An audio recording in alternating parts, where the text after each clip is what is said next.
مسجد حرام سے مسجد اقصی تک کے سفر کو اسرا کہا جاتا ہے۔ سبحان الذی اسرا بعبدہ لیلا من المسجد الحرام الی المسجد الاقصی، پاک ہے وہ ذات جو مسجد حرام سے مسجد اقصی تک اپنے بندے کو لے، بعبدہ لیلا من المسجد الحرام، مسجد حرام سے مسجد اقصی تک کا سفر سبحان الذی سے ثابت ہو رہا ہے۔ والنجم اذا هوى ما ضل صاحبكم وما غوى وما ينطق عن الهوى ان هو الا وحی یوحی علمہ شدید القوى ذو مرة فاستوى، اس سے عرشوں کا سفر ثابت ہو رہا ہے کہ اللہ جبریل امین نے سرکار دو عالم صلی اللہ علیہ وسلم جب باہر تشریف لائے تو آپ کو جناب پھر آسمانوں کی سیر کروائی، اور اس پہ بھی ایک نقطہ اٹھایا گیا کہ معراج کیوں ہوئی، اس کے اندر بہت ساری حکمتیں تھیں، معراج کیوں ہوئی اس میں بہت ساری حکمتیں تھیں، لیکن فرمایا کہ عثمان بن حسن بن احمد شاکر نے معراج کی ایک حکمت یہ بھی بیان کی کہ زمین اور آسمان کا آپس میں مناظرہ ہو گیا یا آپس میں ایک دوسرے کی فضیلت پہ جھگڑا ہو گیا۔ آسمان نے کہا میں فضیلت والا ہوں، آسمان نے کہا میں فضیلت والا ہوں، مجھ پہ عرش ہے، کرسی ہے، لوح و قلم ہے، فرشتے ہیں۔ زمین میں کہا نہیں میں تیرے سے زیادہ فضیلت والا ہوں، دونوں اللہ کی مخلوق ہے، آسمان بھی اور زمین۔ تو کسی شاعر نے کہا کہ فلک بولا مجھ پر ملائکہ باصفا ہوں، فلک بولا یعنی آسمان، فلک بولا مجھ پر ملائکہ باصفا ہوں گے، زمین بولی مجھ پر انبیاء اولیاء ہوں گے۔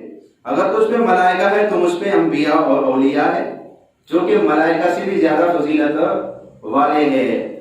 فلک بولا ستاروں سے مزین میرا سینہ ہے، فلک بولا ستاروں سے مزین میرا سینہ ہے، زمین بولی مجھ پہ طور ہے مدینہ ہے۔ اگر تجھ پہ ستارے ہیں تو مجھ پہ طور ہے۔ فلما تجلی ربہ للجبل جعلہ دکا وخر موسیٰ صعقا، وہ طور جس پہ اللہ نے ایک تجلی ڈالی تھی موسیٰ علیہ السلام سجدے پہ گئے۔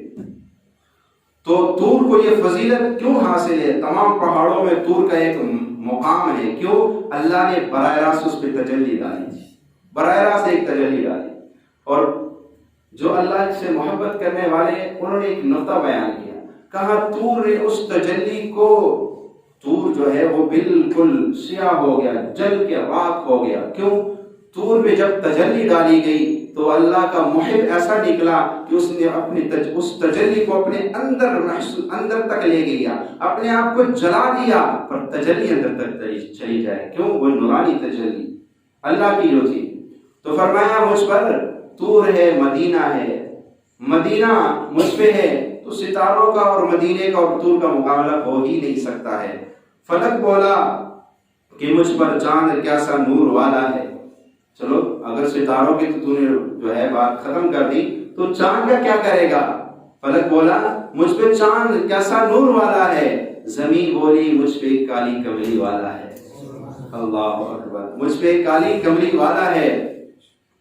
ہاں اما عائشہ رضی اللہ تعالیٰ عنہ فرماتی ہے لوگ میرے محبوب کو چاند سے تشبیہ دیتے ہیں، اور چاند سے تشبیہ دینا بھلا کوئی انصاف ہے؟ چاند کے چہرے پہ چھائیاں اور مدنی کا چہرہ صاف ہے، چاند کے حسن سے مدنی کے حسن کو تشبیہ دینا یہ کوئی انصاف نہیں ہے۔ اللہ نے چاند سے زیادہ حسن میرے نبی کو دیا ہے۔ ایک صحابی فرماتے ہیں میں مسجد میں بیٹھا ہوا تھا، چودھری کا چاند نکلا ہوا تھا، اور میں کبھی چاند کو دیکھتا، کبھی مدنی کے چہرے کو دیکھتا، اللہ اکبر، میں نے جو حسن مدنی کے چہرے میں دیکھا وہ چاند میں نہیں تھا، وہ چاند میں نہیں تھا۔ اللہ نے ایسا حسن دیا کہ اما عائشہ رضی اللہ تعالیٰ عنہ فرماتی ہے کہ میری سوئی گم ہو گئی، گھر کے اندر اندھیرا تھا، میں سوئی تلاش کر رہی تھی، ٹٹول رہی تھی کہ سوئی کہاں گری ہے، اتنے میں سرکار دو عالم وسلم میرے گھر میں تشریف لائے، بس آپ کی تشریف لانا تھا کہ سارا گھر روشن ہو گیا اور مجھے اپنی گم شدہ سوئی مل گئی۔ اللہ نے ایسا حسن دیا، ایسا حسن اللہ نے دیا۔ تو فلک بولا مجھ پر چاند کیسا نور والا ہے، زمین بولی مجھ پہ کالی کملی والا ہے، فلک بولا میرے بادل سے ابر برستا ہے، فلک بولا کہ میرے ابر سے بادل برستا ہے، زمین بولی تو محمد کے تربت کو ترستا ہے۔ محمد کی تربت تو مجھ پہ ہے نا، زمین فلک بولا عرش و کرسی لوح و قلم مجھ پر، فلک بولا عرش و کرسی لوح و قلم مجھ پر، زمین بولی محمد مصطفیٰ کے ہے قدم مجھ پر۔ اگر عرش و کرسی لوح، دیکھیں عرش کرسی لوح و قلم مخلوق ہے، کیا ہے؟ مخلوق ہے، اور اللہ کا نبی بھی کیا ہے؟ مخلوق ہے، اور مخلوق میں سب سے افضل ترین مخلوق کون سی ہے؟ انسان ہے۔ لقد خلقنا الانسان فی احسن تقویم، اللہ نے سب سے زیادہ فضیلت اپنے مخلوق میں دی ہے تو کس کو دی ہے؟ انسان کو دی ہے، اور انسانوں میں سب سے افضل کون ہے؟ افضل البشر، افضل الانبیاء، افضل الانبیاء، انبیاء میں دیکھیں مخلوق میں سب سے زیادہ فضیلت والے انبیاء ہوتے ہیں، انبیاء میں سب سے زیادہ فضیلت والا کون ہے؟ محمد مصطفیٰ صلی اللہ علیہ وسلم۔ اب بتائیں عرش و کرسی لوح و قلم زیادہ فضیلت والے ہوئے یا ہمارا نبی صلی اللہ علیہ وسلم؟ کیوں؟ وہ بھی مخلوق ہے، یہ بھی مخلوق ہے، مخلوق میں افضل کون ہے؟